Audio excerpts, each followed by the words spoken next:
بسم اللہ الرحمن الرحیم۔ السلام علیکم ڈیئر اسٹوڈنٹس ہم لوگ 9th اسلامیات کر رہے ہیں، جس کے ہم لوگوں نے 6 چیپٹر کمپلیٹ کر لیے ہیں۔ آج کی اس ویڈیو کے اندر ہم لوگ اس کا چیپٹر نمبر 7 سٹارٹ کریں گے۔ تو اس کا پہلا لیسن ہے خود اعتمادی و خود انحصاری۔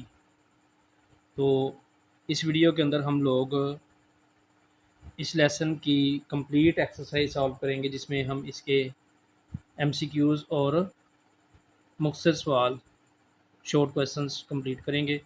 تو جو بچے چینل پہ نئے ہو لازمی طور پہ چینل کو سبسکرائب کر لیں تاکہ نئی آنے والی ویڈیوز بآسانی آپ لوگوں تک پہنچ سکے۔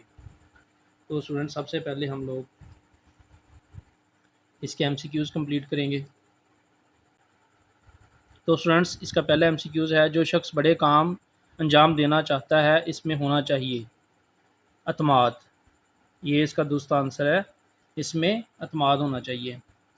نمبر 2، اللہ تعالیٰ نے خود اعتمادی اور خود انحصاری کے حکم کے ساتھ ساتھ تلقین کی ہے اللہ تعالیٰ پر توکل کی۔ یہ اس کا دوسرا آنسر ہے۔ نمبر 3، انسان کو خود اعتمادی اور خود انحصاری کی وجہ سے پیدا ہونے والے تکبر سے بچاتا ہے توکل۔ اللہ تعالیٰ کی ذات پر توکل انسان کو تکبر سے بچاتا ہے۔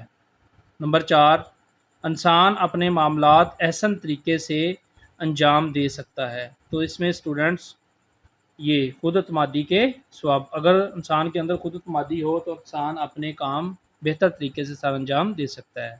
نمبر 5، کسی بھی قوم کی اجتماعی عزت و آبرو کا سبب بنتی ہے خود اعتمادی۔ تو اسٹوڈنٹس اس کے MCQs ہم لوگوں نے کمپلیٹ کیے۔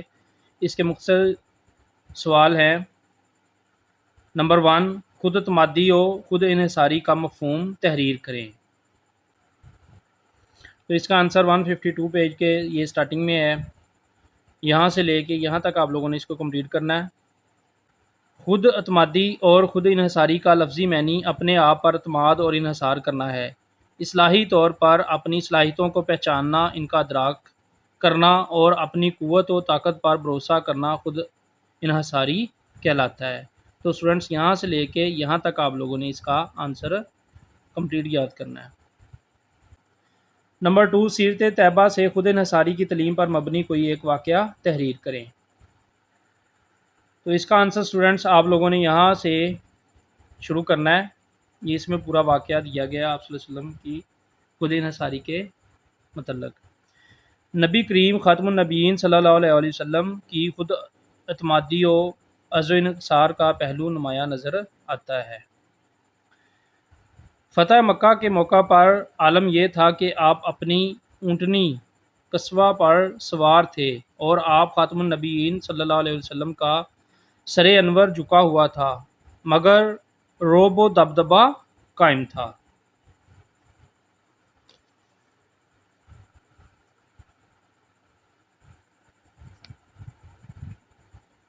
نبی کریم خاتم النبیین صلی اللہ علیہ وسلم کے ایک جانب حضرت ابوبکر صدیق رضی اللہ تعالیٰ عنہ اور دوسری جانب سید بن حذیر رضی اللہ تعالیٰ عنہ تھے، اور آپ خاتم النبیین صلی اللہ علیہ وسلم کے چاروں طرف جوش میں بھرا لشکر تھا۔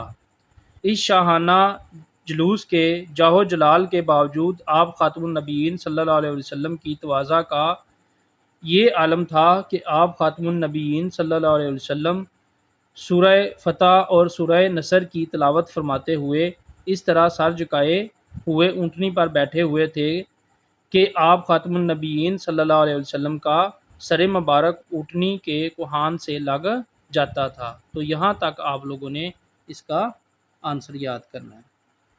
نمبر 3، شارٹ کویسچن، خود اعتمادی کے حوالے سے اللہ تعالیٰ نے کیا نصیحت فرمائی؟ تو اسٹوڈنٹس اس کا آپ لوگوں نے یہاں سے لے کے یہاں تک یہ 3rd کویسچن کا آنسر یاد کرنا ہے۔ ارشاد باری تعالیٰ ہے، ترجمہ، جب آپ کسی بات کا عزم کر لیں تو اللہ پر توکل کیجئے۔ سورہ العمران آیت نمبر 159 کا یہ ترجمہ ہے۔ تو یہاں سے لے کے یہاں تک 3rd شارٹ کویسچن کا آنسر آپ لوگوں نے یاد کرنا ہے۔ تو اسٹوڈنٹس اس طرح ہماری یہ ایکسرسائز کمپلیٹ ہو گئی۔ تو یہ آپ لوگوں نے اچھے طریقے سے کر لینی ہے۔ انشاءاللہ نیکسٹ ویڈیو میں آپ لوگوں سے ملاقات ہوگی، تب تک کے لیے اللہ حافظ، السلام علیکم۔